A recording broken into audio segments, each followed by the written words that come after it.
I still have this computer to this day, but I keep that one tucked away for personal reasons, obviously. But I happen to be browsing across the marketplaces and I discovered a duplicate of this computer. I give you the HP EliteBook 8530P. This laptop, which is a business pro style, as HP called it, which was announced in 2008.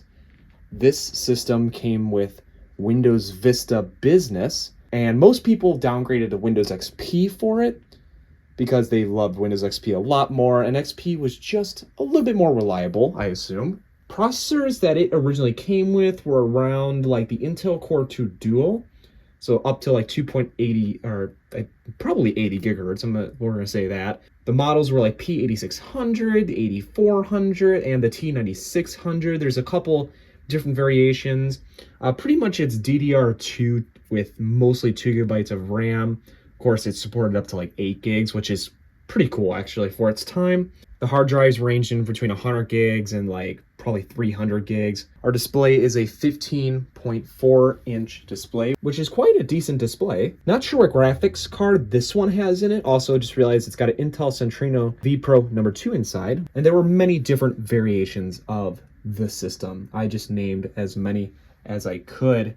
So this was a pretty expensive computer. What I was able to dig up online was that it originally went for like $1,500 to like $2,500, if I'm correct. I could be wrong, so please correct me. But that is pretty expensive for a machine. But again, though, this was a top-of-the-line machine back then. I mean, can you imagine this being that much back then? Well, I think all the information I said was pretty correct on it, as far as I can tell. Now, on Facebook Marketplace, I don't know if I said this already, but I paid $20 for this machine at its current state as you see it right now. No charger, nothing like that. All we have is the notebook. So this one, I already tested myself just to make sure that it works and everything, and I found out that it actually has Windows 7 Professional on it. Extremely awesome, because I, of course, used Windows 7 on my machine. So that is something we're going to keep. I think it's the original hard drive inside, but the recovery partition is completely erased in the system. So I'm actually going to remove this drive and save it just as like an entire backup drive for this system. I've got a different plan in mind for this EliteBook. What we're going to do is we're going to install an SSD inside of it. We are going to install the latest version of Ubuntu and see if it can still play a YouTube video and browse the web. That is the main goal for this machine. I don't really know anything else about the machine other than we got to get it cleaned up. I'm hoping the battery works. We're going to find that out as well. Could be a bad battery. You know, if it can last like at least 10, 20 minutes, I'd honestly be okay with that. Let's go ahead and get this thing all cleaned up. It's going to take some time. I want to get all the shmoo and, you know, whatever that could be on there. And also, you can tell that the laptop has been sitting crushed inside something for a while. The two little rubber pads that are right here that the screen would touch, just to kind of protect it, are dug in right there. You can see that there. So, and it does wipe away a little bit.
Well, I do gotta say the laptop is looking a whole lot better.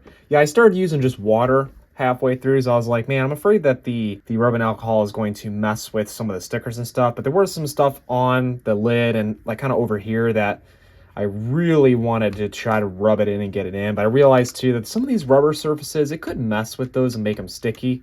And unfortunately, these ones do feel like just a little bit sticky, but I can always try to find and replace those or put something over them. I'm not really sure, but the keys feel great. The screen looks great. The lid looks a lot better. Well, that wonderful moment is finally here for us to put that SSD inside. Let's go ahead and tackle that next. All right, brought the SSD in from outside and it's been warming up because unfortunately it is still extremely freezing cold outside and I cannot wait for it to be summertime. So let's go ahead and do this. Wow, this laptop looks great. I can't believe how good it looks. After everything's dry, there's still some stuff in some places and some things in some places, but hey, stickers can cover those. That's what we do with stickers, to cover up scratches, right?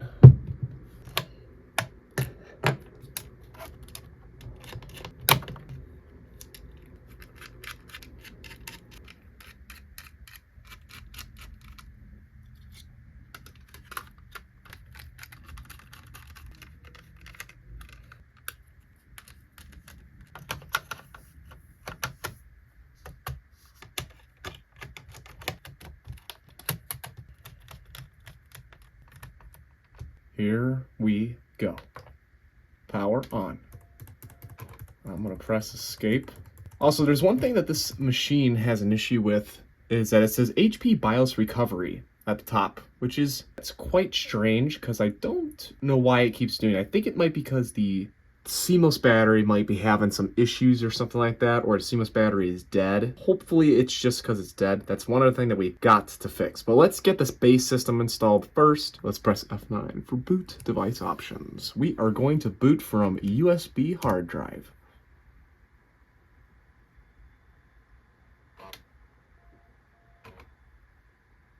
Is it rebooting? Is that what this is gonna do? What am I doing wrong with Ubuntu?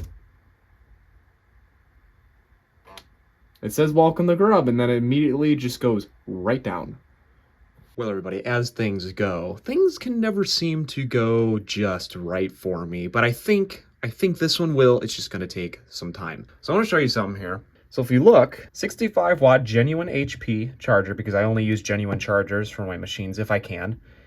If you look really closely, that says 18.5 volts, 3.5 amps, 65 watt. If you look at the laptop, that says 6.5 amps right there. This charger was like on fire. I thought it was gonna melt a hole through the floor.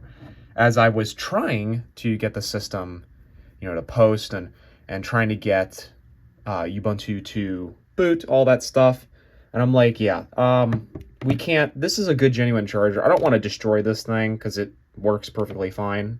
I got to get a real charge for it. So I went everywhere, all over in all my bins and my boxes looking for, I even looked at some Dell chargers, hoping that I had an 18.5 volt Dell charger that was at 6 amps. I have 19.5 volt Dell chargers that are at 6 amps, but I don't have that 18.5 volt one. So I'm like, what am I going to do? So I was like, all right, well, let me go on eBay and see what I can find. And for $23, I found a 120 watt HP genuine 6.5 amp charger. Glad that we finally have the right charger. It'll be here in a couple of days. What I'm going to do is that this is going to be our part 1 video of doing this, because I actually figured out what is wrong with Ubuntu's. And in that video, I'm going to show you what I'm doing wrong as well. So this is just going to be part 1. So I do apologize.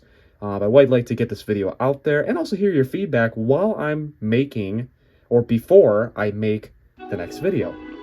So everyone, thank you so much for watching. All your support really, really does help. And as always, I will see you in the next one.